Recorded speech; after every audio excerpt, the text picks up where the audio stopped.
Hello, I'm Andrew Jupin. Eric Siska. Steven Sadak. And we hate movies.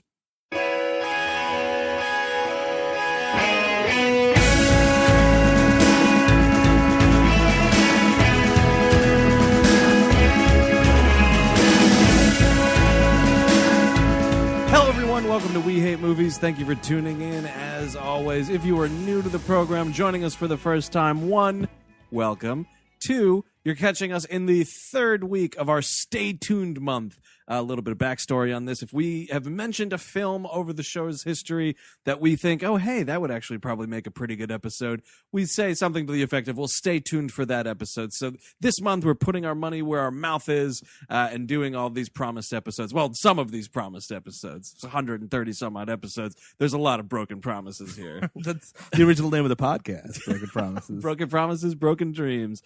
This episode is on China O'Brien from 1990, directed by a fella named Robert Clouse. We first mentioned this way back, if anyone guessed it, episode 3, when we did a film called The Pack that was also directed by this fella. He directed Enter the Dragon, tons of martial arts movies. Jim Cotta, of course, yes. Jim Cotta episode, go find that one. That's a good one too. So Robert Clouse back in the seat for the third time. This movie is white gal karate. We're calling him Gal. Why not? She's a gal. She's a gal. Yeah, she's a gal. My gal karate. Basic premise of the movie is, if you've seen the film Walking Tall, it's that movie minus Joe Don Baker and add in this martial arts expert. Yeah, yes. So there's some actual fighting, some choreography instead of the I'm going to hit you with something that's sort of like a bat, and then I'm going to fall into you and wrestle you on the ground. Yeah, she doesn't hit anybody with like a broken off piece of wood. She uses martial arts. Yeah, and it's Cynthia Rothrock is her name.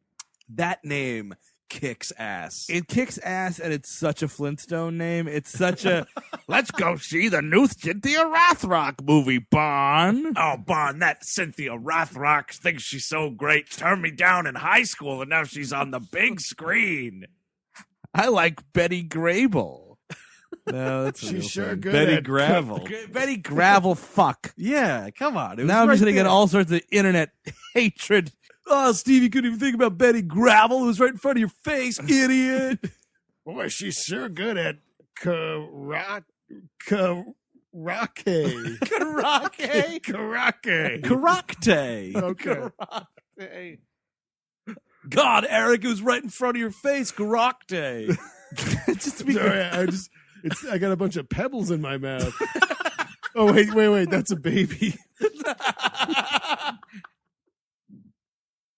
Oh, man. So, yeah, she is, we start off, she's a karate instructor. / police officer. / police officer. That's very important. She enforces the law, and on the side, she teaches karate at a dojo. Well, you think this is the beginning of a movie. Here's like, this movie. Yeah, you're just in a dojo, and, like, we're learning how to fight people. And you're like, okay, it's an inner city dojo. Maybe that's the whole point. All I know about this movie is it's called China O'Brien, so it's just the exploits of China O'Brien. The titular China O'Brien, yeah. And this sequence lasts 4 minutes, and then we're in Walking Tall. It's like a weird, like, I don't know, mini movie before anything happens. Well, she's the mini movie is she's a terrible instructor. She's a real jerk. She's the one.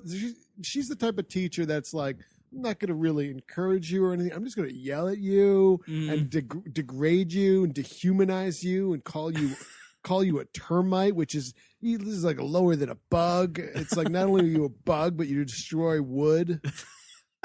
And termite is like, you know what? I've fucking had it. I'm going to challenge my karate instructor, see how tough she is. Challenge her to a fight with 5 bloods in an alley.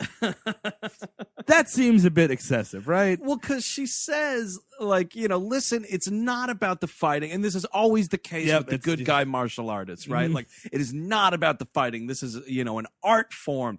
The other stuff you have to do that like if it comes to you, but that's not what we're here for. And Well- this guy's like, I want to fucking fight somebody. Well, the martial artists, it usually does come for them somehow, right? I mean, Like, it's always they make coming it- to you. Yeah, they're like, oh, this is a Zen thing, but if I have to kick ass, I'm kicking ass now. Oh, It whoa, just- whoa, I'm kicking ass. You just start wearing like extra puffy jackets to hope to bump into people. Yeah. It's like, ever since you start doing karate, your jackets get bigger and bigger. You touch my fucking jacket. Wear this goose down jacket. It's May. Well, what's great too is the dude Termite is like, he's like, this is bullshit. Like, what am I going to do with this up against the Bloods? And she's like, well, it's an art form. And he goes, all right, how about this? Meet me and 5 dudes behind the alley tonight at 7:00. And then she's just like, yeah, all right, that's fine. I'll do that. Oh, you think you're better than me at karate, huh? How about you get raped behind an alley with 5 of my friends? They'll Like, see who's good at karate. I just don't understand what this challenge is. Like, why don't you bring your friends into the dojo and I'll take you all on? Like, the alley portion of it makes it a little bit dangerous. And this is also a little confusing because they're not his friends, right? Because this power mullet comes around the corner and just fucking lays to waste to Termite a little because bit. it's the third act of China O'Brien 0.5. Right, yeah. There's a little bit of a miscommunication in which part of the movie we're watching. And yeah, it's not Termite's buddies, Cockroach and, Green Praying Mantis and The Fly. It's not those guys. It's just a bunch of mulleted, mustachioed white professional wrestlers. Like drug dealers, like you're not selling drugs anymore. I'm like, what the fuck am I watching? Like, just give me any context. And they beat the living piss out of this guy in 2 seconds, but China O'Brien has already shown up, and she's like, hi, I'm here for the street hustle. And she starts kicking ass and, laying waste to all these dudes and whatnot. She's got this line, which is, it happens twice in this movie, and I was like, is she supposed to be a psychic? Because she's standing there, and she's like, oh, yeah, he's here.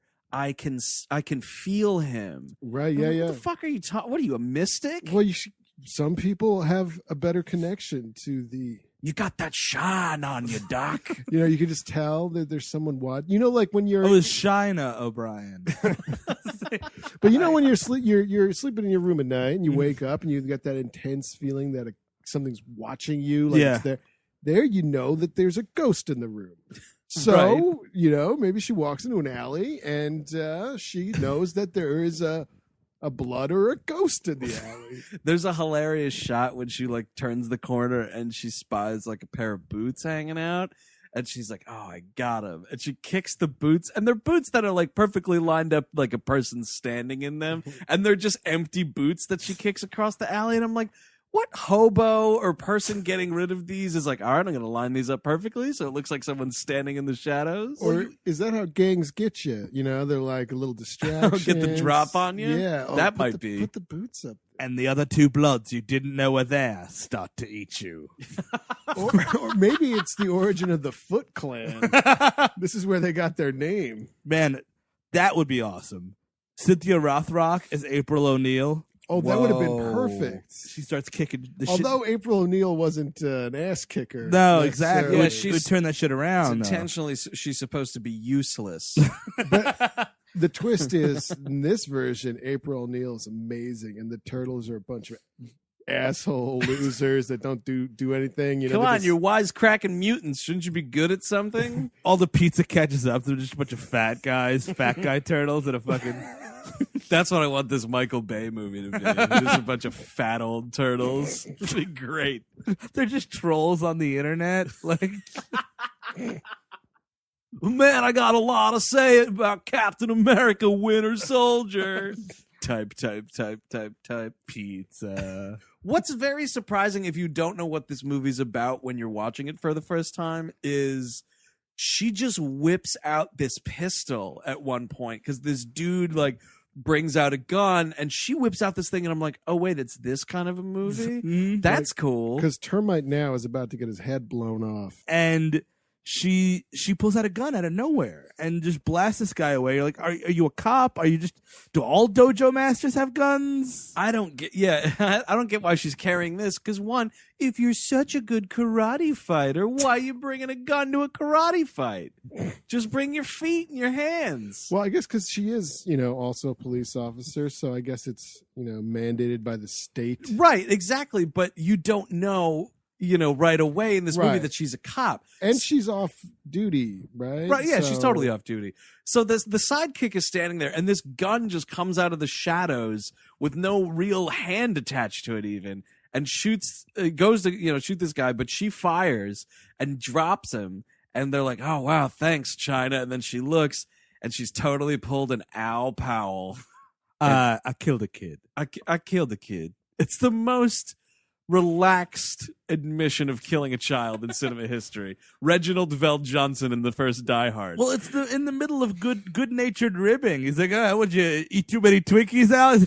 No, I killed a kid. Bruce Willis is like, oh, sorry. Stepped in that one. No, it's all right. He had a ray gun. Well, this guy did not have a ray gun, but she drops him anyway. And then also, just as fast as this dude gets dropped, this part of the movie gets dropped because she's just on the road to her Utah small town. Well, here's kind of a little bullshitty stuff here is the chief of police is like, yeah, yep, look, you did kill a kid.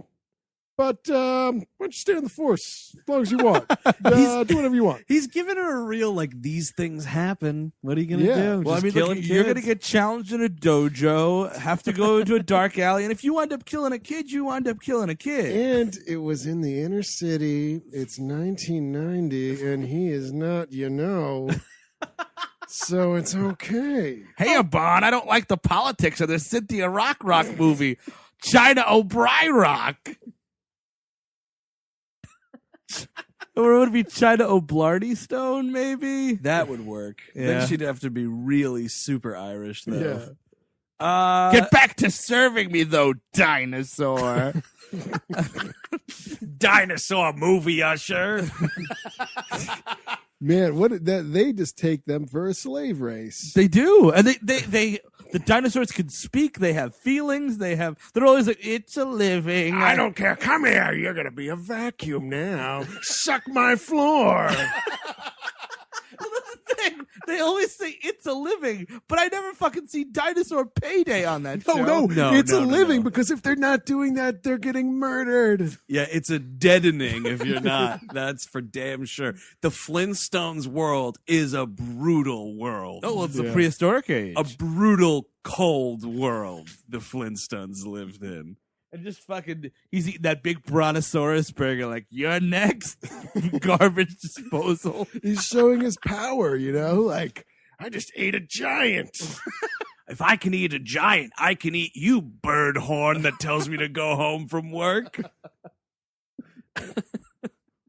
So she quits the force and moves back to Utah. She hops in her fucking 1984 Mercedes and pops on some Ellen Amos.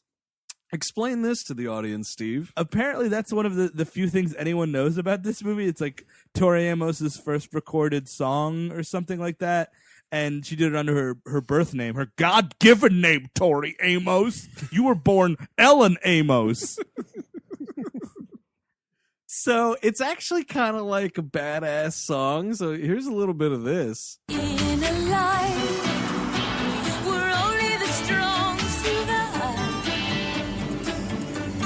just in time, I easily could have died. I can hear the thunder of a distant storm. That's some road music. It's woman brooding, and I'm into it. It's a great scene, and you get a nice view of the 1990 countryside, and it's a really great I'm leaving one life behind forever and starting a new version of my former life kind of a song. You know what I mean? Here's a question about Utah. Was she in Salt Lake City then? What was Where was her big I don't- city living? They keep saying big city this and big city that. I just assumed it was Los Angeles. I mean, I did too. But then I figured she's going to this podunk town way up in Utah. Well, I figured is it was it, out of state. Is it legal to teach karate in Utah? Oh, you know what? I bet the Might church have some frowns upon crazy it. fucking Mormon laws about teaching Asian arts to people. Yeah, or drinking Pepsi. I'm kidding. I have no idea what those people do. They can't have caffeine. That's a thing. Oh boy. That was an informed joke you just made. Okay, good. We could have had a president that wouldn't have drank an ice cold, delicious American Pepsi. By the way, dodge that fucking bullet. So it's pre-cell phone, so instead of like calling her dad, she has to go to places she thinks he might be. Like Yeah. she said the first 10 minutes is her driving town to town. Hey, is my dad here? Talk about prehistory, by the way. And the first stop, she goes to the sheriff's office because her dad's the sheriff of this small town. And there's the creepiest looking deputy I've ever seen. There's this swarthy mustache and this and the attitude. I don't appreciate He's either. just all around greasy. Like he's It's just disgusting. This man, I mean, I'm sure if he's still alive today, I'm sure, this is just the character. There's not necessarily non-actors in this movie. It's just bad actors. But this dude looks disgusting. He looks absolutely filthy and wretched. And he works in the police station. Instant cue that this guy's crooked. Yeah. No self-respecting officer of the law looks this fucking scuzzy. it's just he looks like a fucking like a carny. Like you put Yeah, a carny in a This dude should be operating a Ferris wheel. Yeah, he should be talking surly to a kid about a token or something. The best thing about this movie's directed terribly. When she walks in the police station, there's this humongous beam in the center of the frame, and she's on one and he's on the other, and they're having this conversation like, fucking find a better way to do this shot. Just, you know what? Let's rearrange some furniture, Just- in this church basement where we're filming this as a police station or whatever the fuck it is. we're trying to introduce this character. It's not fucking Pete Campbell's office. Like, come on, let's find a way around this. When she pulls into town, though, there was a great instant where she goes to this gas station and there's just like this shirtless hunk pumping gas. It's a moment that has nothing to do with anything in this movie. She pulls over to get gas and this dude's just like, hey, pump. Well, the good thing about this movie, the interesting thing about this movie, obviously, is it's an action movie with a woman star, which is there's very, very few of them. So instead of a bunch of babes, you get a bunch of good hunks, and it's a good hunk time. Chock full of beefcakes. It is chock full of Listen, the hunk factor in this movie is pretty through the roof until you start getting to these fucking sleazy, mountain folk corrupt, slime balls. But which is her third and final stop on her little tour. She has a detour to her ex-boyfriend, who's this small-town Australian friend. Now, here's the thing. This dude, this actor, he's a killer martial artist, okay? When he starts, like, going off on these fucking rednecks, it's awesome. He's really fast, like, skilled dude. I was reading up on him, like, he was a stuntman, too, I'm sure he clearly. His name was Richard Norton. Yes. And he was the one of the bad guys in Jim Kata. Which one was he? The He Kevin was Sorbo The motherfucker. Zamir. He was Oh. the guy trying to like take over. He Parmesan. he tried to get the princess's daughter. Yeah. I gotta go back and watch that. I think I saw, by the way, not to get off track, but I think Jim Kata is out on Blu-ray. Oh man, are That's- you serious? Yeah, Christmas. That's a sick get. Yeah, Christmas is coming. What Or was I Hanukkah saying? is a week away too. Oh yeah. So he's really sick at what he does. Just make him a foreign exchange student that never left, or something. You can't just have this dude who is clearly Australian, fucking born and bred Salt Lake City. Hey, China, remember we grew up together? Talk to you later. And I he- love being an American. He was in. Apparently, his backstory is like, oh, he was a troublesome youth, but once he left and joined the special forces, this is when he signed up for that, and then he came back and became a small town school teacher here. Oh wait, I got it. I think I got it. Okay, so he was in the special forces, right? Maybe he lied about his age to get into the service. So he's much younger when he left. Got stationed in Australia, okay? He was still young enough that, like, if you stay in a place long enough, your accent can change. Just adopts this Australian accent, goes back to Utah, right? Do we have bases there, or is it like, or maybe it was like a soldier exchange program? Maybe he was working at an embassy.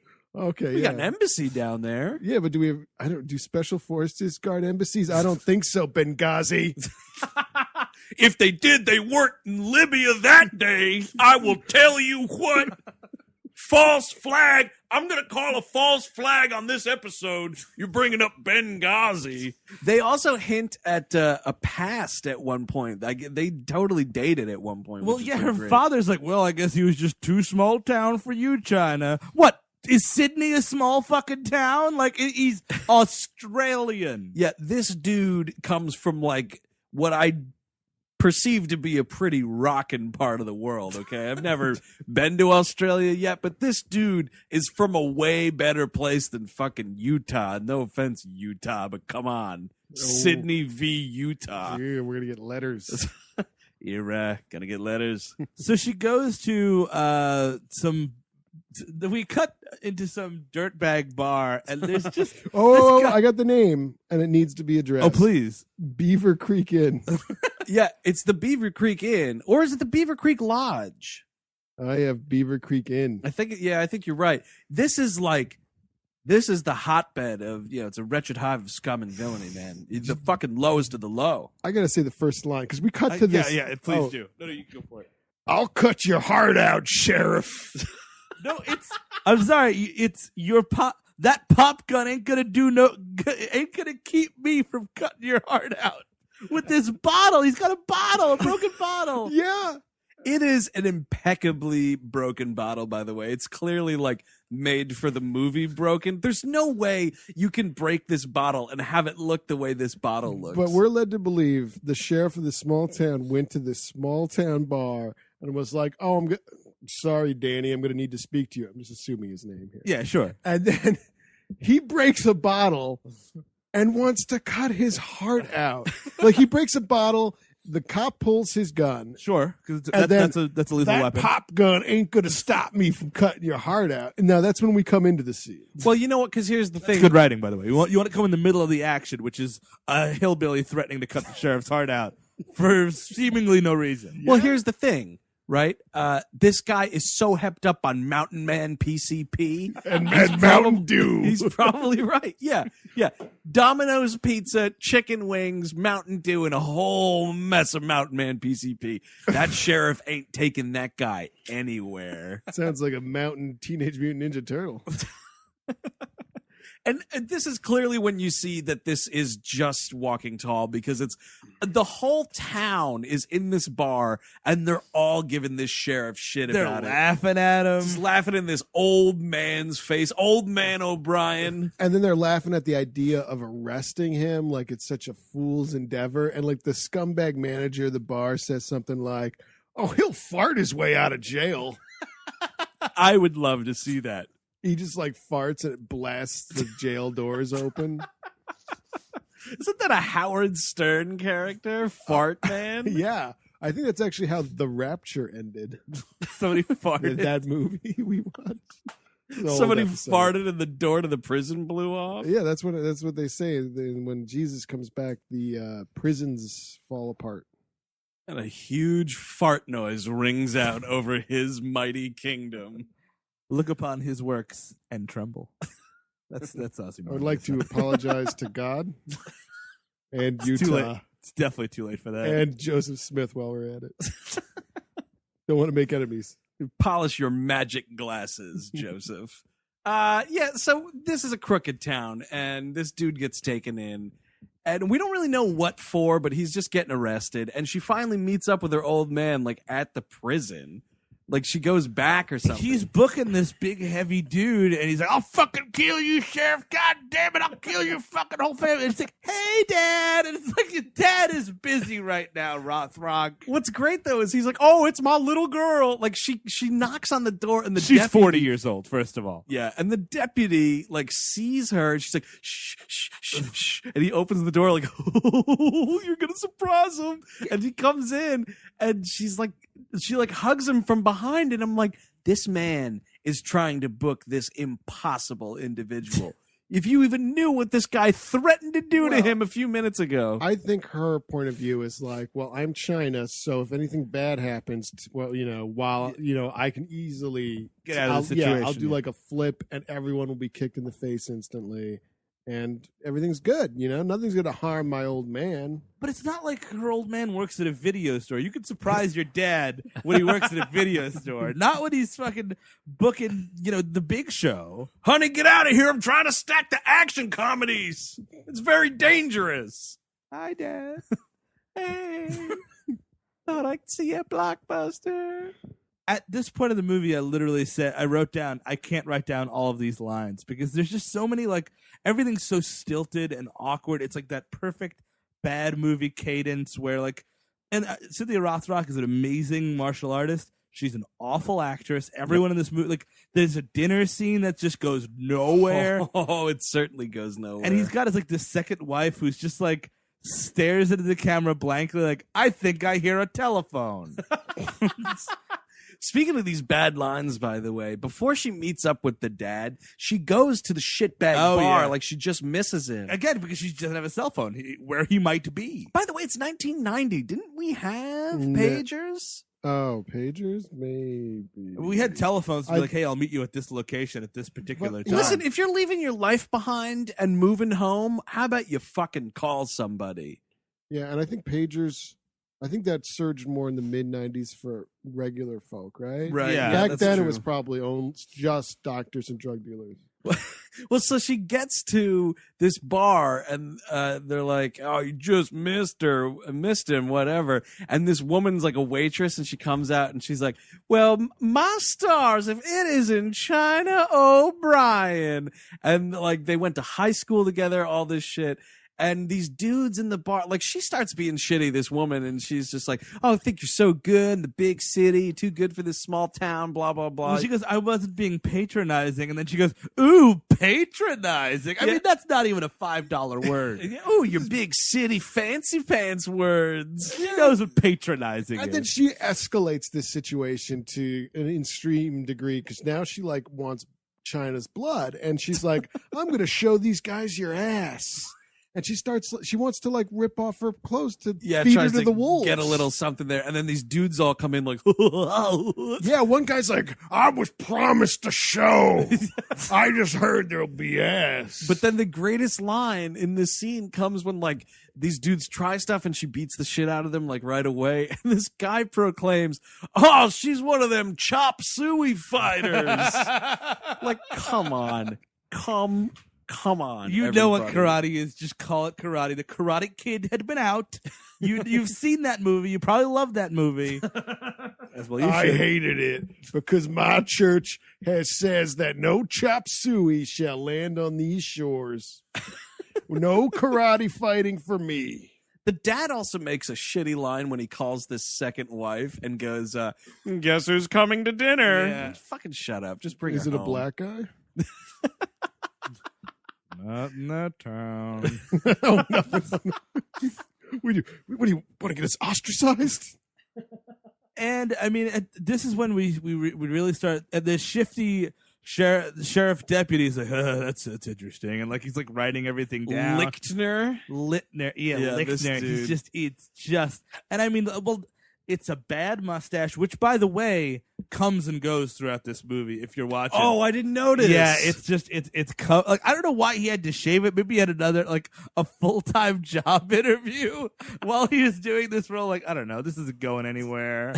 He goes up to the director. He's like, "Oh, I'm terribly sorry. I have to go into town for an audition. Do you mind if I shave my mustache? Or at least trim it a little? No one's going to notice. What is this movie called? China or something? Yeah, It should be fine." his big audition was applying to be a bank teller in some Utah town. 'Cause he knows there's no point in hitching a ride back to L.A. Well, Lickner, we'd certainly hire you here at the bank, but that mustache is just going to have to go. What would Joseph Smith say about it?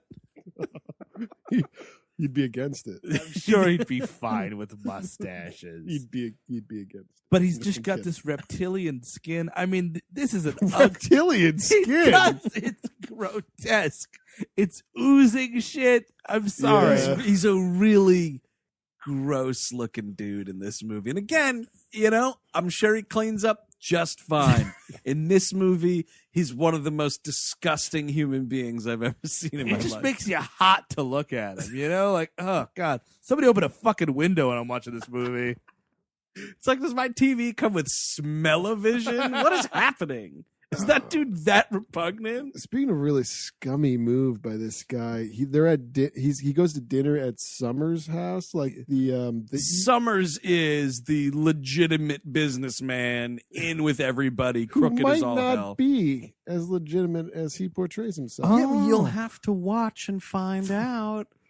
So they're having a little meal at this house. Budweiser all over the place And in it's this like movie. they start talking about how, the deputy hears these noises upstairs. Like there's this. It's like, oh no, we just got a new piece of ass in town.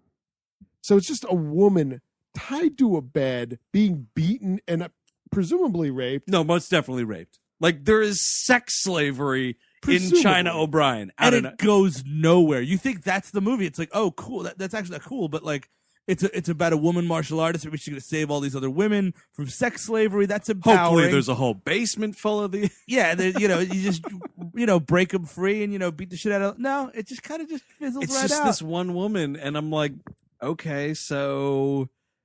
sex slavery. All right. Yeah, and there's a sex slave in this movie. He's got a little mustachio smile at the idea of it. And then they go back on to eating their food. What's funny is the other dudes don't even really bring it up. They're like, you know what, Summers, we're cool with, putting the judge in our pocket and running coke through the town, maybe some arms dealing and whatnot. But you know what? Don't talk about your sex slave in front of us, okay, Summers? Is that all right with you? Keep whatever it is you do in the bedroom, that's just, I don't want to know about it. It's not my business. And we, this is establishing how bad this guy is. And there's his accountant or something is embezzling funds or some such thing is not going right. And Oh, they that's just- the conversation that they're having? Right, Yeah. this is where they move it to a new room, and then they just kill this guy. Right? Oh, yeah, they kill this guy. They kill everybody in this movie. They fucking pretty quickly kill China O'Brien's pop there. I mean, What breaks the camel's back here is this timber mill, this lumber yard that they're working in here. So this Walking dude, tall, anyone? yeah. Speaking of lumber, right? Yeah. Oh yeah, his fucking father owns a lumber yard in that movie. Yeah. So this dude comes up and he's like, "Hey, Sheriff, here's the deal, man. Summers is fucking cutting down my trees that I've clearly marked and stealing my lumber. Like, can you please go take care of this guy?" So the sheriff goes up with China and the Australian guy in tow. just because. Or is the Australian guy No, with this them? is when we meet Dakota. Oh, right, yeah. Because there's a mysterious Native American guy following them. on a fucking dirt bike, and he's got a mangled hand for some reason. We'll find that out later. So they go up to this lumber yard, and the sheriff's like, all right, hey, Summers, is that your marking on this tree? And the guy's like, no, it's my marking. And, Summers is like, yeah, it'd probably be best if you just got the fuck out of here, Sheriff. How about that shit? And they kind of just get into a big old karate fight. But it's amazing because the guys in this lumber yard, they clearly do not care if they take the sheriff's life, China O'Brien's life, whatever. There's chainsaws that are involved, fucking automatic weapons. You work at a lumber yard. Why are you keeping all this stuff around? I mean, a chainsaw, I understand, obviously. And again, there's a difference between a lumber beef and a murdering a cop beef. And I'd be like, you know what? Just take me in for the lumber, pal. Yeah, how much is this lumber that it's worth disposing of 3 corpses? But see, that is the hubris of Summers, right? He's gotten so corrupt to the point now where even just petty shit like cutting down another guy's tree, fuck it, it's worth killing the law over. One great little side nothing character in this is this crazed hippie type of guy. That's the dude with the automatic weapon. Yes, where he comes out there with the the assault rifle. He looks like Tommy Chong on a bad day. Yeah, it's ridiculous. Oh man, but nothing much comes of it because I think Dakota steps in and starts karateing this fella, and you're like, oh, all right, well, here's like a third person in here that knows karate in this movie. I guess that means eventually at some point China, the Australian guy, and this dude are gonna become some sort of team. I'll keep my fingers crossed for that. Hopefully that happens. And when the sheriff got there, he actually introduced China as his daughter. I think they know it's the sheriff's daughter, and they're taking a chainsaw to her. They don't give a fuck. They don't care. Why would they? Because when everybody gets arrested, finally, because China wins the day, they go up in front of the crooked judge. The crooked judge is just like, you know what, Sheriff? You had no right going into this man's property. You're abusing your authority, and you, little girl. She's like, I'm 41 years old. Like I'm a grown woman. You're abusing your authority by investigating potential crimes. Yeah. Someone complained something to you. You investigated it. You're abusing your power. And activist judges, am I right? This is also kind of a scene straight out of Walking Tall, though, because when Joe Don Baker goes up to the moonshine distillery, like up in the woods, and arrests all those dudes, and everybody's like pumping their fists, like, we fucking did it, we got all these bootleggers, and then the judge is like, you didn't have a warrant, Joe Don Baker. You clearly don't understand how the law works. Like, I'm letting know. It's the same fucking scene. It is. Yeah, it's the same movie. And so the judge is like, obviously Summer's my best bud and barbecue pal. Like, you're free to go and everything like that. And so, the team is a little let down. China is embarrassed for her father. Her father's embarrassed that, his daughter's come home, and this is the state that the town is in now. Well, he kind of it's like the straw that breaks the camel's back, where he's like, I guess I should finally go to the FBI with this entire town being crooked. Correct. He says, listen, this is embarrassing. It's clearly out of my hands at this point. I have a connection at the FBI up in the Salt Lake City office. I'm going to drive up there in the morning. I'm going to tell them what's going on. We're going to bring in the feds and fucking, get this finished. And Scaly Face is listening in, right? He's just like, with all his greasy ears and backwards hairs. Just like, he tells Summers about it, clearly. I've just been thinking about this whole reptilian skin thing you mentioned earlier. Now, and I'm just like, in my mind, I'm now asserting this movie into the Flintstones. Sure, of course. And all, the white people are the Flintstones people. And then this guy is one of the dinosaurs. He was a dinosaur trying henchman. to survive. Lickner is totally a dinosaur. What's actually kind of funny is he overhears this because he's got the office bug. Like, the sheriff's like, he says to the other guy, he's like, hey, deputy, why don't you come into my office? Not you, Lickner, you scaly-faced, pus-filled scumbag. You stay out here. So they go in the office, and then Lickner's like, okay, I get it. And then he goes in like this back hallway, and there's like an electricity meter like hanging out. And he flips it up, and it's a total like James Bond, like Get Smart, like phony thing. And he pulls it up, and there's this speaker, and it's connected to a bug that's in this office. And I'm like, at what point is this redneck moron like setting this thing up? This is a spy device. It's fucking Lives of Others type stuff. It'd be great if we got electricity today, time to read the meter, and he just gets shot in the heart. This is this poor electrician. Maybe he's a Soviet spy. Yeah, it's entirely possible. Oh, Be man. Americans, am I right? Yeah, that's right. They walk among us, man. Yeah, especially in Utah. So they're having this conversation with China afterwards. They have a nice old dinner, and she's like, oh, I'm going to go visit my boyfriend, my Aussie boyfriend, who I love so much, even though we grew up in the same town, and he's clearly Australian. And Dad's like, and the mother, the stepmother's like, I've got a call. There is trouble. And he's like, oh, I should go take care of that. So he gets in his car, big old fucking car bomb. Boom, just done. car bomb one of two. It's fucking awesome. It's like that scene in The Dark Knight, actually. Like It is. So they take out that judge. It's a great car bomb, and the great thing about the second car bomb is like he gets the call that like I guess there's been a car bomb. It's like you got to get down there. Like there's problems, you know. And he runs out to his car, and then he just blows up. Yeah, that's the deputy you're talking about. The deputy, the good deputy that we didn't really discuss. Yeah, not scaly face No. Lickner. Now Lickner is in charge of the police. He becomes the force. interim sheriff. I guess it's kind of like if the fucking president and the vice president both die somehow, then it's like the Speaker of the House is the president. Like Yep. this dude Lickner's just You know the they're Speaker of thinking the about House. it too right now, right? Can we talk about the car bomb sequence? Her dad's car bomb? Because my favorite thing that happens in this movie is her dad goes up in like a Christmas tree, right? And she runs out, and the mother runs out, and China has like a million times where she's like, "Can I get in the car?" "No, I can't." And she's like running in, then Yeah. running back out, and then like it's a lot of like hold me back from this entirely burning car. But what's amazing is like, you know, so Can't karate that shit, China. Cynthia Rothrock's like doing her best, like, oh my God, my father is a crispy critter now and all this shit.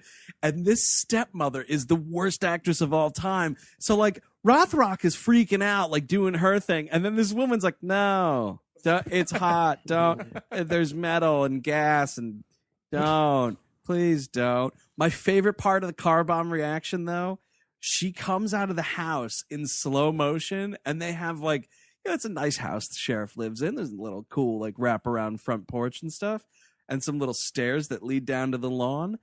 China O'Brien jumps off this porch and does like her hands go into like the Y of YMCA and she does this like perfect like leap off the fucking porch and in slow motion. It's just this like really nice like prancing jump kind of a thing, like out of nowhere. Even as her father's corpse smolders, she needs to show off her gymnastics, her karate. It's always about China. Listen, man, you don't turn that stuff off. Can't. Once It's you're ingrained in you. trained, you're just wired Yeah, differently. she was named Cindy O'Brien before she learned all that shit. All right, it's inside of her. Even though karate's Japanese. Wouldn't that be great if there was a Japan O'Brien as well? Maybe like an enemy. Yeah, I mean, we're saying she's doing karate. She's doing a martial art of some kind. I don't know how to tell those apart. It looks pretty rudimentary karate. Kung Fu's the China one. No, I know, but I'm just saying. I'm just saying if you were like, hey, Andrew, here's 5 different people doing 5 different martial arts, name them. I'd just go home. Jiu-jitsu, judo. No, you have to match it No, with I the 5.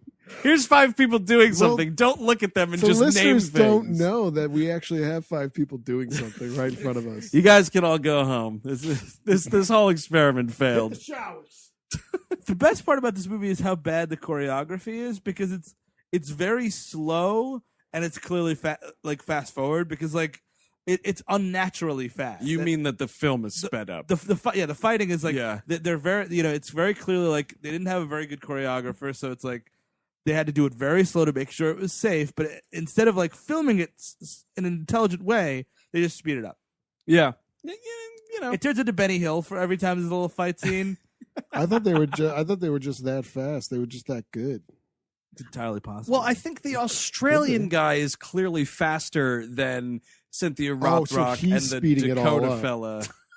Yeah, he's the one that's making everything move faster. No, I think it's not even anyone's fault, but the stuntmen who are just all out of shape and not able to keep up with these karate hunks and babes. Yes, and this is the fundamental problem with a movie like this, right? Where like this well-trained athletic martial artist goes into a place where it's a bunch of fucking rednecks and mountain people and whatnot, and they're just lumbering around, trying to hit you with a pipe or throw a fucking weight bench at you or whatever, and you're just this person who's like swift and moving around. Like when you have to get the stuntman to play the mountain man kind of guy, if you want a realistic looking dude, you know, that guy's clearly not going to be trained in the martial arts versus a movie where it's martial artists versus other martial artists. Yeah. Then you can just have people that are going at the same speed, it's fine. But when you got Cynthia Rothrock trying to kick some fat fuck in the balls, you got to like slow down that choreography because fucking, Wendell over there ain't going to keep up with everything else. It's a fundamental problem with these kinds of fish out of water martial artist stories. Oh, Wendell. You are the fattest stunt man. Side note on Cynthia Rothrock and her IMDb page. Okay. One of her personal quotes is, "I really wish I would be direct on." It's like in parentheses on Kenneth Branagh. That guy could direct a movie. I'd love him to direct one of my movies, but that'll never happen. Well, at least she's not delusional. She's right where she's supposed to be.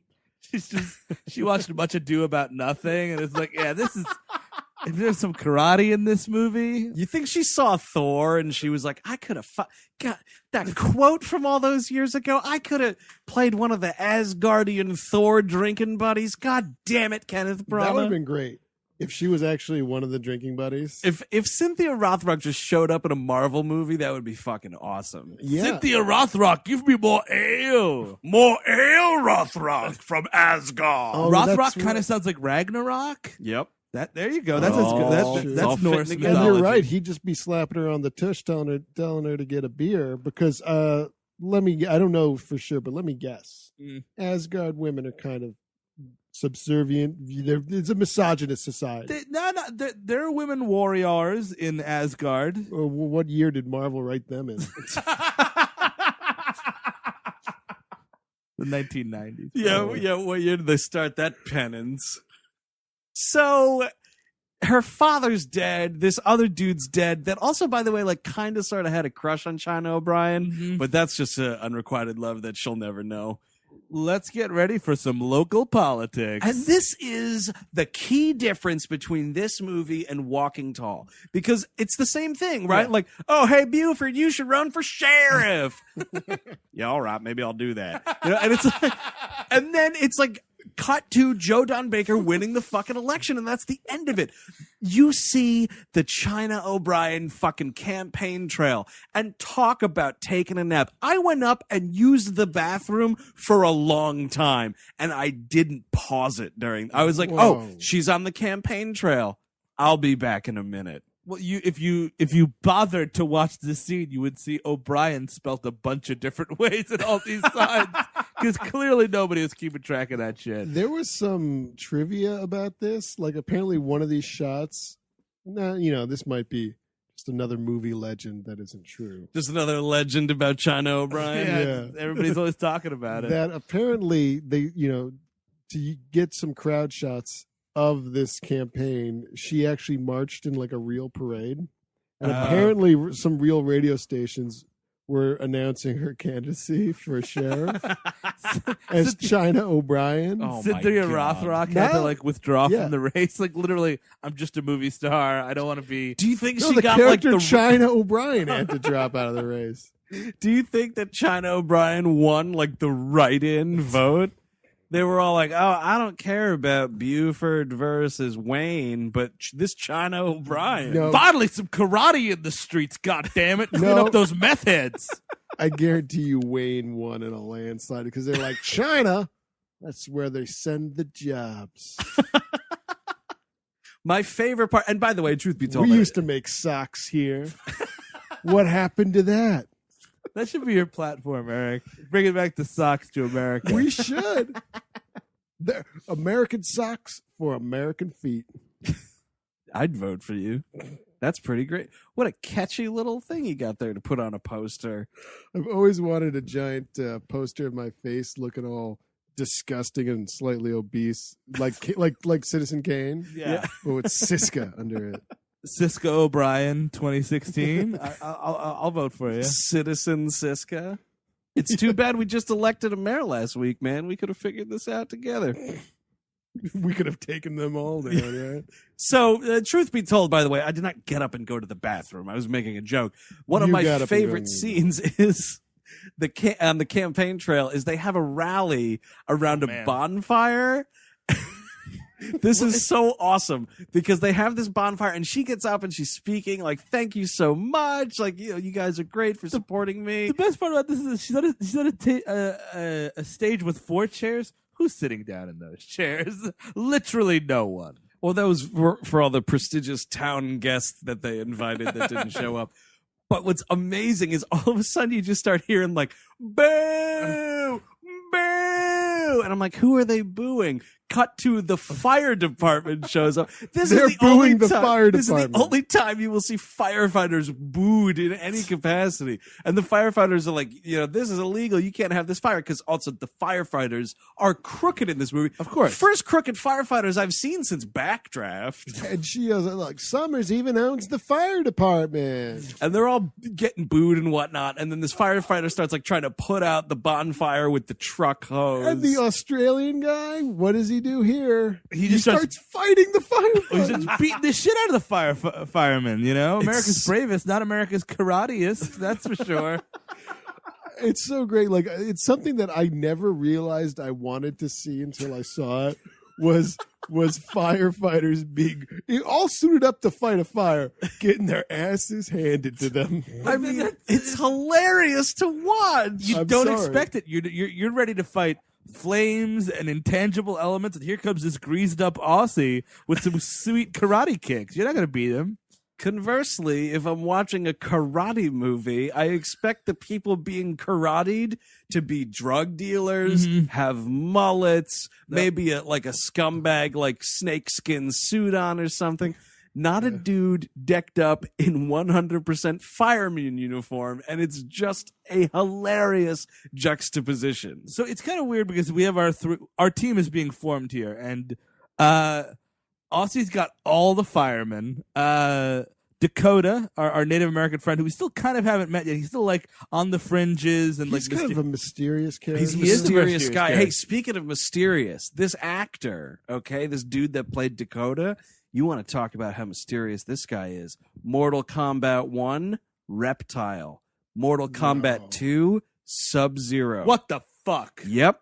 Figure that shit out. Wait, the movies? In the movies, in the first Mortal Kombat. I thought he was playing. No, the he did game. not. He wasn't the artistic inspiration for Sub-Zero.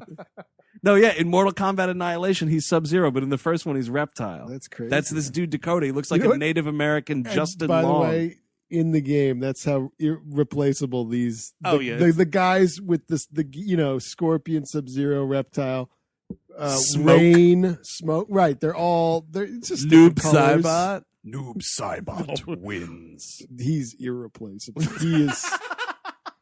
He is just it's just a game changer. The best part is the third Mortal Kombat. So it's like When Smoke becomes a robot for no reason. Smoke becomes a robot for some reason, and Sub-Zero is revealed to be a scarred white man. It's like, no, get the with the greasy, slick back hair. Like, get the fuck out of here. Sub-Zero was always Asian. Yeah, that's so ridiculous. That third game It's a bit of a. it's a real jump the shark for the Mortal Kombat franchise. Introducing future classic characters like Stryker, the off-duty cop that you think is an asshole. He looked like a bike messenger. He's like I wearing think like a blue he tank was top. supposed to be a member of a SWAT team. Yeah, Was what bullshit. Stryker was. Then there was the Storm ripoff. That woman, Sindel, I believe. Yeah, Yes. Sindel. It was just Storm. Female Goro. Oh fuck, what was her name? Oh, I don't remember. She spit acid on you with her 4 huge boobs. But she had 2 boobs. Oh, there was just 2 Shiva? boobs? Shiva, yeah, it was yeah. Shiva. Wow. Oh, let's see if we can name them all. Oh, man. Jax was back, and then he got his with robot arms. That's an upgrade. I'll tell you that much. That was a pleasant surprise in Mortal Kombat 3. Cabal, the guy with the 2 hooks. Oh, that guy was pretty bad. Yeah. No, that dude sucked, and he had shitty eyes that were not attached to a skull or And he had something. Predator dreads too. Baraka.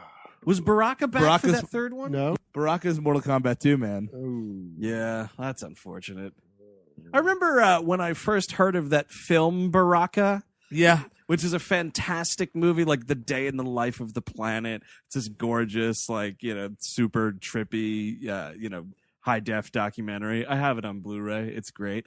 But I remember when I first heard of it, I was like, Hey, Mom, they made a movie about the Baraka character, Mortal Kombat 2.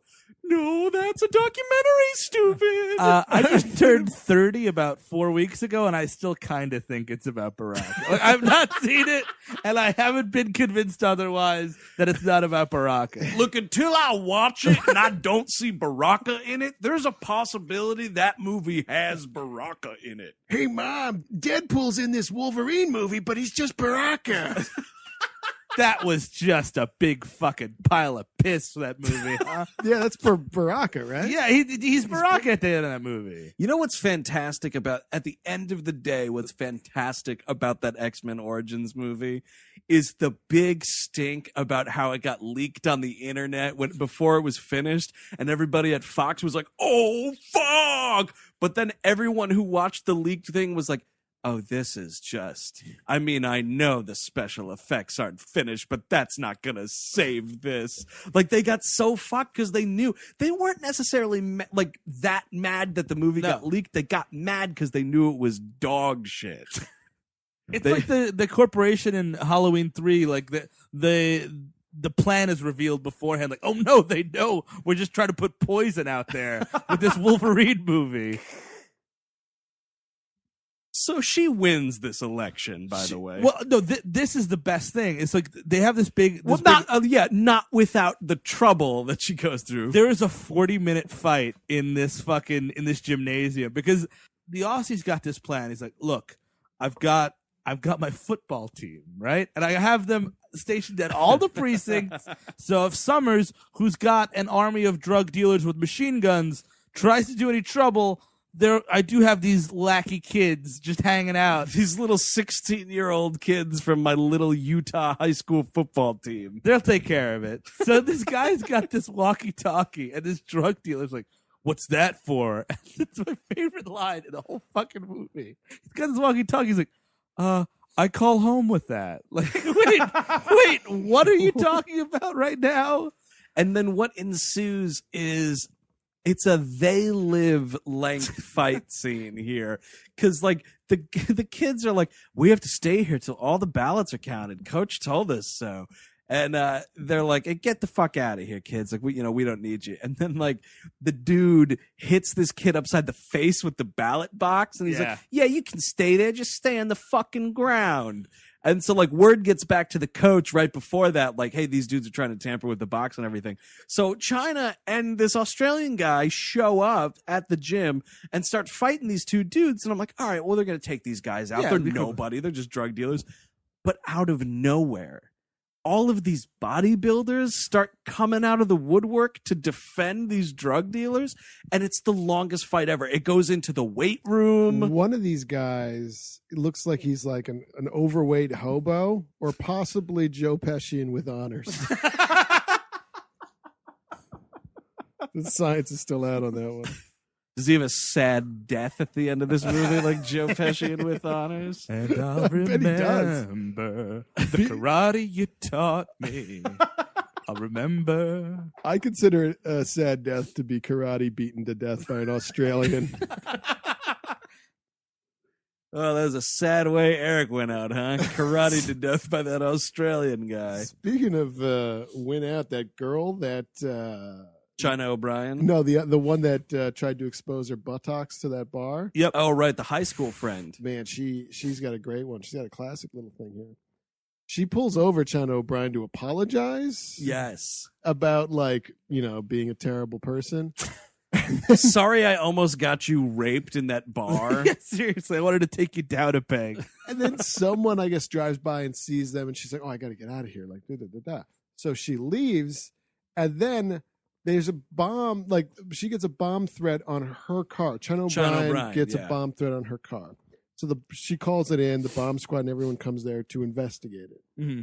And they go out to her car and they open up the trunk and it's just that woman dead. It's a dead prostitute in her car. Eyes wide open. And the weird thing is, like, obviously you'd think this is Summers trying to frame her for the murder. But it just kind of goes away. Like, it goes away. They have a brief thing where the lizard-skinned acting sheriff is like, he's like, you listen, China O'Brien, we found a dead prostitute in your car. Cobra. Yeah, and so like This town, the sheriff's office is now Cobra. I'll get these Joes. It's China O'Brien and the Joes. Come on, Destro. So what's great though is this dude is like, So listen, you knew the victim, right? and she's like, yeah, so Very interesting. and she's like, why is that interesting? Well, 'cause she's dead. And that's the extent of the investigation. Like, you should do the thing where you're like, I gotta call you in. Framer, Yeah, like, fucking go the fucking extra mile. candidate for sheriff arrested for murdering a Prostitute. The problem is, Cobra never frames anyone. Like, Yeah, it's like, I'll just shoot at them and then run away. That's their MO. That's it. Shoot red lasers so they can tell the difference between the good guys and the bad guys. so Yeah, I love that. I do love that thing where we buy our laser guns from two different stores. I've got the blue one because I'm the good guy. You got the red one because you're the bad guy. You know where- Listen, you know where it's just that's just the laws of G.I. Joe warfare. Okay? Not only that, that's the law. The Geneva Convention for the Joes. exactly. It was in the actual Geneva Convention, which is why it extends into Star Wars. The lightsaber colors. Yep, yeah. Red means bad. Yeah. Now that was another thing, by the way. Not to just start wasting 4 days complaining about those prequels, but why was Mace Windu's purple? because Sam Jackson is, he played Shaft. That's So? why. It No, just- because he's a badass. He wanted it. He MF. requested. Like, the weird thing was there was like all this like theory for the last like fucking 30 years because no one's got anything else to do. Cancer still exists, but they're like, well, blue is for like the best of whatever. No, green is Jedi Master. Green is Jedi Master. Blue is like Jedi so, Knight. and then red is bad guy. Sith. And then purple is because Sam Jackson wants it to be. Well, Yep. that's just dumb. It is dumb. Here's what you do. You film your dumb little movie. Mm-hmm. Yeah, sure, Samuel. That's fine. We'll make a purple lightsaber for you. That's great. And then in pre-production, when he's already made the movie, or post-production, Yeah. excuse me, you're right. When he's already made the movie and has nothing to do with it, you make it whatever fucking color makes sense, dumbass. Don't just do it because this dude asked you to, and you've never had a purple lightsaber ever in the history of your dumb franchise. Come on. Have some fucking integrity. Yeah, that was a Fucking Shaft told me he wanted a purple lightsaber, so I did it. I'm fucking spineless. It is a bogus move, man. So apparently Summers' big plan to rig this election was to send a bunch of fucking karate guys over to a fucking gymnasium. And when that fell through, so did the rigging of the election. She wins in a fucking landslide victory. One of my favorite fucking scenes in this entire movie is Summers is having his Summers summit of all the scumbags in the town. It's the judge and it's Lizard Face and some fucking fat guy. Oh, it's the dude that was getting arrested at the beginning of the movie. And 3 Herculoids. And they're all there, right? And so Summers is like, all right, listen, let's talk numbers. With all the crooked activity that's going on, I'm going to win this, right? And the judge is like, well, I've got some people somewhere and they're, yeah, maybe. And I'm like, all right, that's not boding too well for Summers. And then fucking Lizard Face is like, Yes, I have several people. Some who've moved out of town, and some who are voting from the graveyard. and I'm like, oh my God, he's doing like a Sideshow Bob, fucking voting the dead names, like for Summers. And I'm But thinking, he's too stupid, so he's actually taking corpses to the polling he's place. weekend at Bernieing them. Yeah. Sorry, boss. It took too long to move these corpses. Look out for Nancy here. She's got a bone to pick. It just becomes the Crypt Keeper. That's now. a Crypt Keeper joke. Yeah, yeah. So what's great is after all of this, he's saying like, You know, the people who have moved away from this town, I'm still going to use their names to vote for you, Summers. The dead are going to vote for you, Summers. Summers is like, oh, perfect. So can you guarantee I'm going to win this? And they all just look at their shoes like, well, when you say guarantee, Summers, what exactly do you mean by that? Well, I mean that it's a definite thing that I'm going to win this election. Oh, in that case... No. And then it's just like, O'Brien wins in landslides. Secede's father, who's dead. Well, the best part about it is he's like, well, we better think of Plan B then. And Plan B consists of this. At China O'Brien's backyard, celebratory festival there. It's a real down-home, don't-you-know barbecue celebrating this clean win. And, so my plan of sending 4 henchmen to a gymnasium didn't necessarily work out in rigging that election. So my next chess move is to send a guy with a machine gun to shoot up this hoedown. Yeah, God. It's the election part, the victory party. Oh, my God. Why would you, at that point, just fucking kill China O'Brien anyway? Just go, send all you got with guns, not with karate fighting. Nope. With guns. Lots and fucking lots of guns. Good old-fashioned American guns, and just go kill her. Nope. This dude sucks ass at using an Uzi, by the way. Lays waste to pickle jars, mayonnaise, things of ribs, a stack of napkins, some paper plates, a whole lot of 3-liter things of soda, but hits one person. I thought the hit was for the barbecue. You said hit the barbecue, right? Oh, at the barbecue? I need a new assistant. So what's great is and this is the question I have for you guys to see if you could figure it out, because I was confused. Send Storm Shadow. Thinking of any GI Joes I knew. The woman who's dead, China O'Brien goes up to this woman, she's got her fucking brains spattered all over the potato salad. She's pissed, and she's like, all right, that's it. We're going to the judge's house. Is that the stepmother? Yep. Oh, it sure is. Is it? Yeah, okay, yeah. which is amazing, because she's like, well, she's dead. All right, let's go to that judge's house. Fucking no remorse whatsoever. It's great. I didn't even catch that. Yeah. It's listen, I didn't want you to remarry after Mom died, but you did. And now she's dead. Poor Carol. Oh, well. So we got to talk about Dakota a little bit. He's we do. Our mysterious Native American that Looks like Justin Long. that people call Chief. Well, because that's what you're going to do in this town. And he rides a dirt bike, and he's great at it, and he can kick some ass too. He's missing an arm, pretty much. Well, he's got an wrapped arm. up. He's got the arm from the Commandant from Young Frankenstein, and it's just he has to wind it up for some reason. It's I don't know what is going. He tries to keep this clamp over it, and I don't know if it's it hooks into his dirt bike so he can hold on to it oh, better. that's right. So it's like a Lego hand that he made for himself. Yes, That's what's going precisely. on there. I You see. think Lego is going to make a video game for Lego China O'Brien? I'd buy it. Those games are fun as shit. They You are could fun. do Lego Perfect Strangers and I'd play it. Because why not?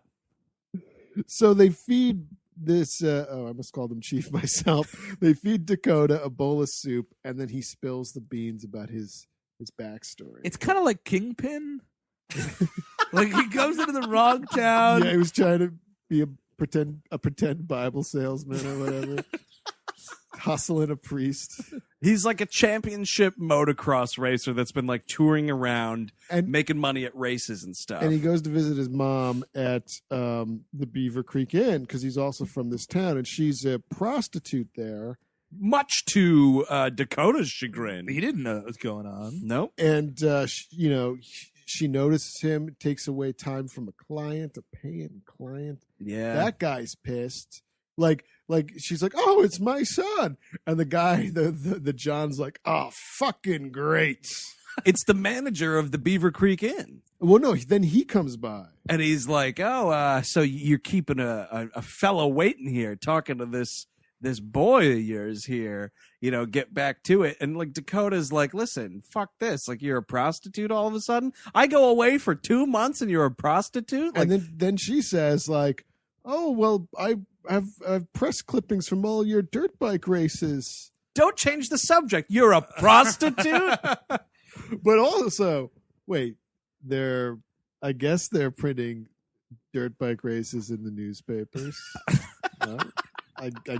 I guess if it's like the local town, it's like local boy Dakota makes good on the dirt bike circuit. Also, this town is really against bring your son or daughter to work day. Every time somebody tries to surprise their parent at work, it does not go over well. I think that's just a policy at the Beaver Creek Lodge, though, because that's where it happens both times. They're like, get the fuck out of here, kid. And for some reason, just because he's not even like, I'm going to fight all you guys, fuck this. He's just not okay with this. He's a bit shocked because his mother's a prostitute. Yeah. He didn't know that. And they take him outside and kingpin him. Well, part of that is because he's fussing with the Beaver Creek Inn's business. Yeah. Let's be realistic. The other reason is because he's half Native American. For sure. Okay? These guys are just looking to do that to So somebody. you get a couple nice little, nice real hard punches right in the guts, right?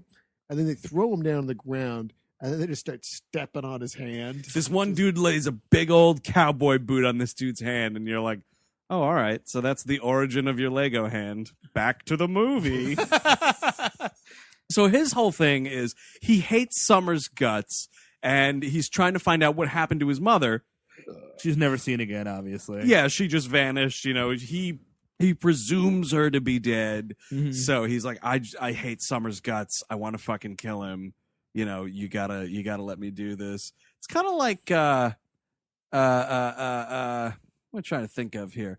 It's kind of like Robin in Batman Forever just wants to kill Two-Face. Yeah. And, Bruce Wayne's like, nah, listen, Yeah, 'cause we're going to get Summers here. Don't worry China about O'Brien, by the way, has given up ever using guns because she killed that kid. So she's like, and plus I'm really fucking good at karate, so who Yeah. needs him? it. Don't need a gun. The one thing about this movie is, so like, all right, my dad wants to go to the FBI and he gets killed. I should just go to the FBI the next day. Like Yeah, the FBI comes in. Yep. Yeah. Running for this is the long way around to get back at Summers. You know what I mean? Like, Well, it's the way around that makes a movie. well, sure. I don't want to watch a movie about some karate expert fucking, ratting in on the cheese. Although not for nothing, I would watch China O'Brien call like the FBI, and the FBI like getting like this tactical team down there and just starts like taking out these scumbags. Just like so, then it just becomes like indiscriminate murder and arrests. That'd And be a that's all pretty I good watch. movie. It's 2 hours of the FBI, just like pistol whipping fat dudes. I'm sure that movie's out there somewhere. If you know of a plot like that will appease Eric's bloodlust, weallhatemovies@gmail.com. Let us know. You know what? Here, do not take it upon yourself to just start pistol whipping fat guys and filming it. That's not what we're looking for here. No, I don't. And you know why? Because it's probably just a bad movie that I don't want to watch. You could send that to my personal email. Chances are you're gonna kidnap at least one of us. Let's face it, you're the easiest to kidnap, Steve. Short. So now the H is O. Like, we're ready to wrap this movie up for one. So they go to the judge's house, and she's like, "All right, fuck this. You're on my payroll now. Like, you're not working for Summers anymore. I need you to do these warrants. I need you to deputize. I need you to swear me in." The Australian guy's like, "Get your Bible," and like he gives this crooked judge this awesome shove. It's it's so great. And that's when she deputizes her army of hunks, which I love. It's so great. It's the football team. It's just again, putting this football team in, these are killers, thieves, and rapists. And she's like, you know what? These 16-year-old kids that can run a forward pass can What? just get in the middle of this. Oh, I was confused there. I thought you were describing the football team. Because I don't know if you've been reading the papers lately. Yeah, don't worry. We don't have to stick anonymous on these people. Okay. So they raid like this drug house in the most hilarious fashion ever. They're like, "That's a drug house." And then she's like, "All right, knock it down." And this dude's like driving a steamroller into it. And all the drug dealers, like fucking rats on a sinking ship, are jumping out of this window. Oh, it's so awesome. Christian Bale from The Fighter jumps out the back. Jesse Pinkman rolls out a window. So they take care of that. The drugs are done. They go Michael to this. Imperioli dies though. He's too wasted on heroin. I'm sorry, T. Sorry, T. And he's sitting on a dog at the same time. That's a great and horrible scene in that show. So then they're like, all right, drugs are done. What's next? Oh, the hookers. They go to this like gorgeous mansion, and the football team is like, well, I can get used to this. They're like dragging like all these, sexy ladies out of the house. Oh no! My dream's ruined. I totally forgot that any woman in this town gets instantly turned into a prostitute. My sister, Well, that's all right. my grandmother. Oh no, it's my sister. Don't steal her eggs. Whew. Oh man, I bet she's the cheapest, right? Oh, Reptile Girl? No, you got to pay extra for Reptile It's Girl. for the Who's paying fetishes. extra for Reptile Girl? That's a coupon if I ever saw. Well, Reptile well, Girl's a living, walking coupon. To be fair, I didn't realize there might be people who want to have sex with reptiles, and that's just totally normal. That's just another part about being human. I guess so. Fucking a snake? Sure. Sure, Eric. That's just another part about being human. you know, it's a great exploration being human. Every day's a journey somewhere. Takes all kinds.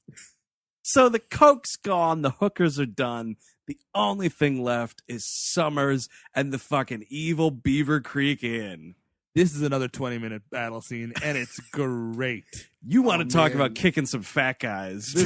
This is also right out of Walking Tall, because Dakota takes his dirt bike right through the window, much like the car Oh, you're in right. Walking Tall, and he pins the scummy manager with the just like in Yes. Walking Tall.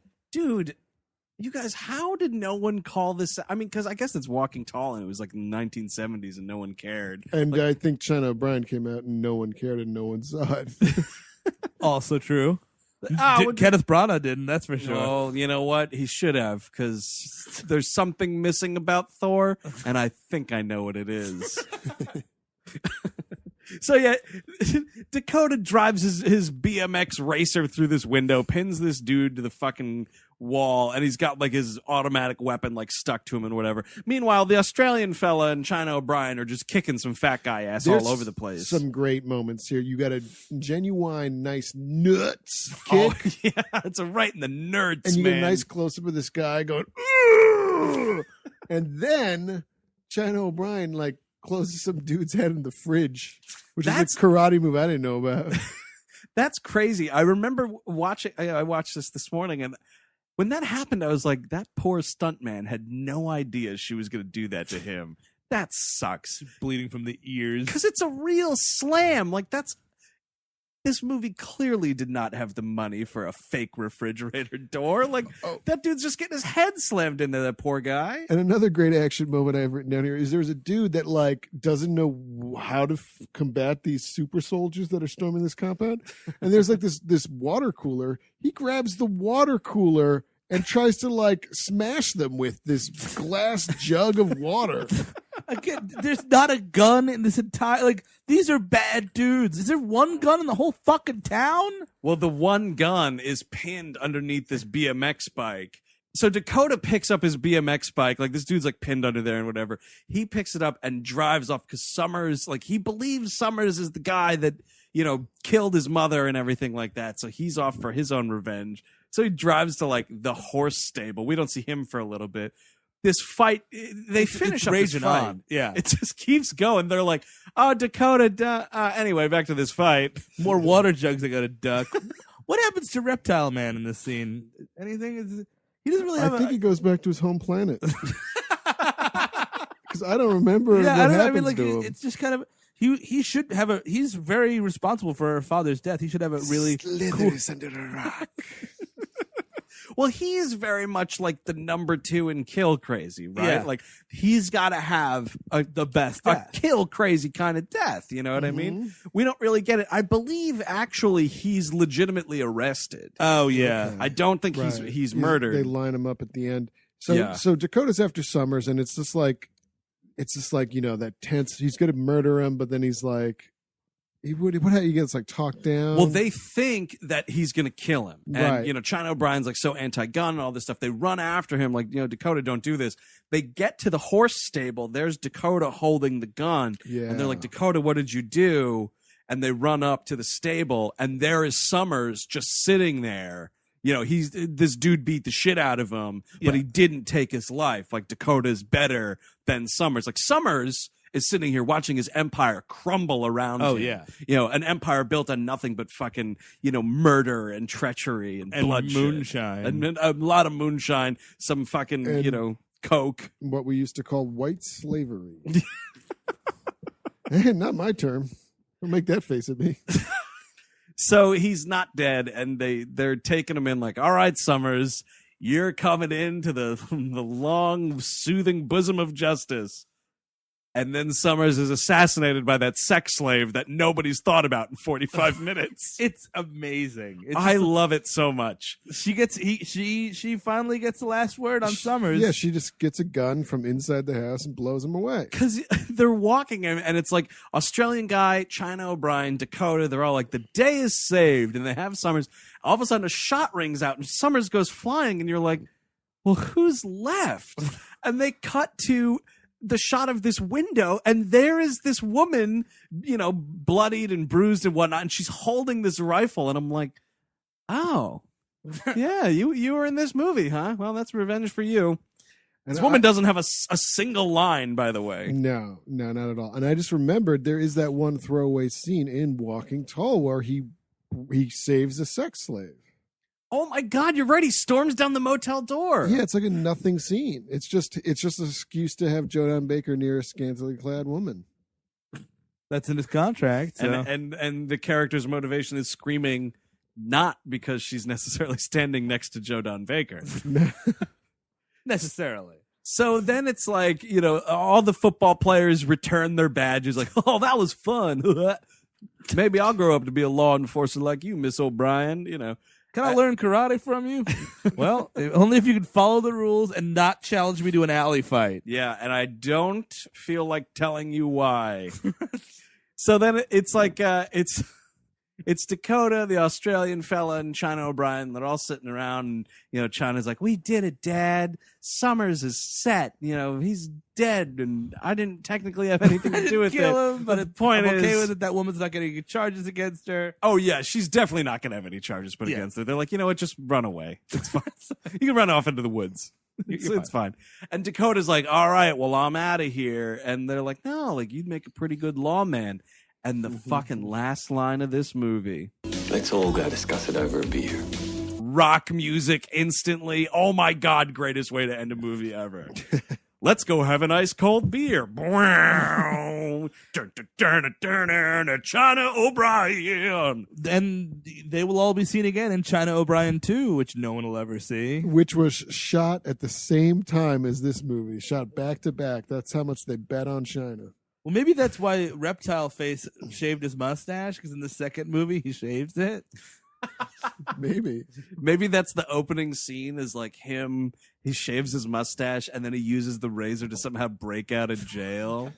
But I've read the plot description about China O'Brien too, and it's something about like a world crime syndicate. Now we're talking. It sounds very vague drug trade. Yeah. So it sounds really good. And total like sequel up in the stakes too. Like Yeah. you go from small town Walking Tall to global drug syndicate or whatever. Oh, well, that's what Cobra did, right? That is true. They stepped up their game and cloned the president. Jonathan Pryce is the president. Oh, I didn't see that movie. Damn oh it. man, you know what? It's better than the first one, which I I know couldn't isn't get saying through much. the first one. Everyone in this room turned the first movie off. It's- That's it's- fantastic news. It's awful. Yeah. But you know what? We watched all of this movie, and who is recommending China O'Brien? I am. It's a lot of fun. It's just like super bad 80s action.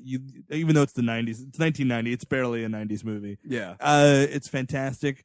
I like bad karate movies, and it looks like she made a lot of them. And She is still making them. Yeah. to save all the tweets, we know Undefeatable exists and we'll watch it. Yeah. Everyone in this room is aware We're of excited. Undefeatable. That the famous fight scene from Undefeatable is fantastic. I cannot wait to watch that movie. I mean, she has a huge body of work. And like I said, she's still making movies now. And I'm totally recommending this movie. It's clear, right? We're all recommending this. Yes, I will recommend this movie. It's great. It's fun. It's dumb. You know, what else do you need? It's a great time. It was crazy to be like, well, I'm finally watching this movie I talked about once in 2010. Like, I feel like this Stay Tuned month has been very beneficial for stuff like that. Yeah, solid action movie. You know, it's crazy stupid, and it's, you know, her fighting mountain people, but like totally enjoyable. Solid karate fighting, aside from, you know, the slowed down choreography for when you're fighting some of those heftier stuntmen. Yeah. It's totally worthwhile. Yeah, and you know what? This is prime for a reboot. This big budget. Who's action. playing China O'Brien in a China O'Brien reboot? Well, it would be like some younger actress, but then Rothrock would play like her mother teaching. It's like that Right. first Antonio Banderas Zorro picture, Yep. where Anthony Hopkins is supposed to be original Zorro or something. Or something, all right. All right, I will say this: Cynthia Rothrock needs to be in an Expendables movie of some kind. Absolutely. Yes. And we haven't done an internet campaign in a while. The Domino's thing, I think, went over okay. I guarantee you that President cried a little bit. The Domino's president. He's doing it anyway. Like, he's just got a lot to cry about. But here we go. Tweet at Sly Stallone. It is at the Sly Stallone. That's his Twitter handle. Hashtag Rothrock in Expendables. Honestly, do not let up. Make him aware, you know? Make him, there's no escape plan out of this. Why they want me to make a Flintstones movie? I don't understand it. Actually, that's not a bad idea. Maybe I could. Hey, Arnold, check this out. Ready? Yabba dabba doo. I would love. All right, now also hashtag Sly Stallone Fred Flintstone. Yabba dabba doo. Also, if they adapt it in our style and add Cobra, he can finally work with Bruce Willis again. That's never happening. He's a greedy man. I mean, seriously, there's $100 million on the table, and you can't open all those Planet Hollywoods by yourself. And that is China O'Brien from 1990, directed by Robert Clouse. If you want to get a hold of us, check out our website, whmpodcast.com. The back catalog's there. More information about the program is also there. Like us on Facebook and follow us on Twitter. We are at WHM Podcast. Right into the mailbag, weallhatemovies at gmail.com. Subscribe in iTunes, rate and review there. It really helps get the word out about the show. Like we said last week, even if you don't get the show via iTunes, go to iTunes, rate and review anyway. Helps us out. We'd appreciate it. Yeah, you got to do it. Yeah, Eric said so. There it is. Because Siska said so. Check us out on Stitcher Radio. If you use that app, you can stream the most recent 5 episodes of the show on the go. So we've been given hints all week as to what we're doing. Steve, this is one I'm going to throw over to you. Hint for what we're doing for next week. Stay tuned. I'm only going to do this because the man's in a million movies, and it's going to be impossible, very difficult to track down, Dermot Mulroney. Wow, there you go. Dermot Mulroney is the clue for next week's episode. Yeah, it's impossible. So just wait till next Clue week. for a clue. It's a riddle wrapped inside of enigma. That's how Steve rolls. He's a man of mystery. Until next week, I'm Andrew Jupin. Eric Siska, Steven Sadak. Take it easy. you got to do it.